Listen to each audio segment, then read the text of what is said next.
harta tidak menjamin keselamatan. Yesus selalu memberi sebuah perumpamaan tentang orang yang berkelimpahan harta, sehingga terpenjara di dalam ketamakannya.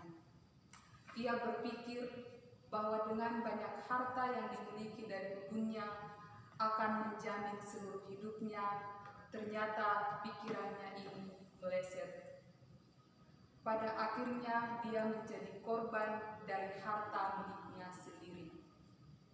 Perumpamaan ini mau mengingatkan para murid Yesus untuk setia selamanya kepadanya.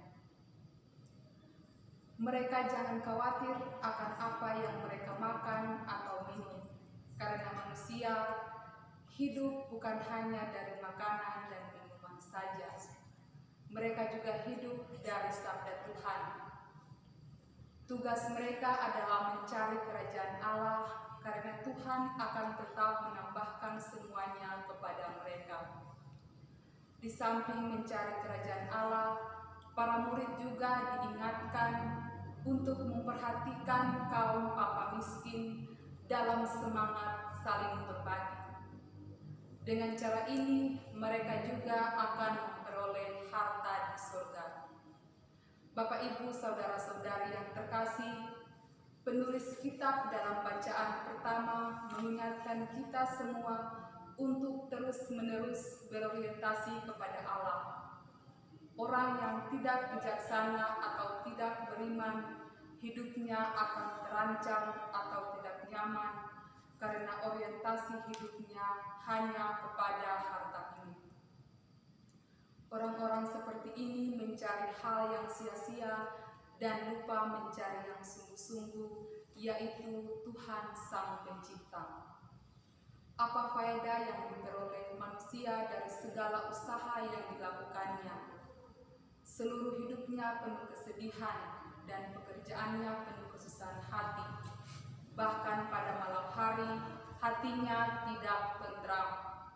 Semuanya adalah kesia-siaan. Maka orientasikan diri kepada Tuhan adalah kebijaksanaan. Bapak, Ibu, Saudara-saudari yang terkasih dalam Tuhan kita Yesus Kristus, dalam bacaan kedua, Paulus menulis kepada jemaat di Kolose bahwa mereka harus mencari perkara yang di atas di mana Kristus berada. Mengapa Paulus mengatakan hal itu? Karena semua telah dibangkitkan bersama Kristus. Apa yang harus dilakukan untuk menjadi pengikut Kristus yang setia? Mereka harus merasa dan percaya bahwa Kristus hidup bagi mereka. Bapak, Ibu, Saudara-saudari yang terkasih dalam Tuhan kita Yesus Kristus, harta milik memiliki kekuasaan tersendiri.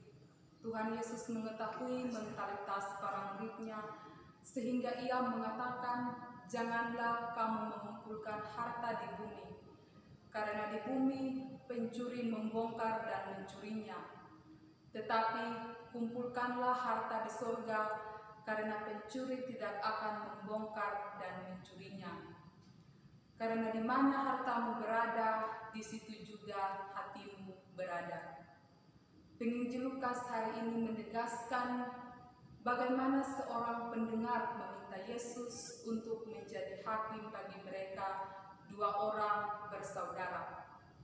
Ia berkata, "Guru, katakanlah kepada saudaraku, supaya ia dapat berbagi warisan dengan aku."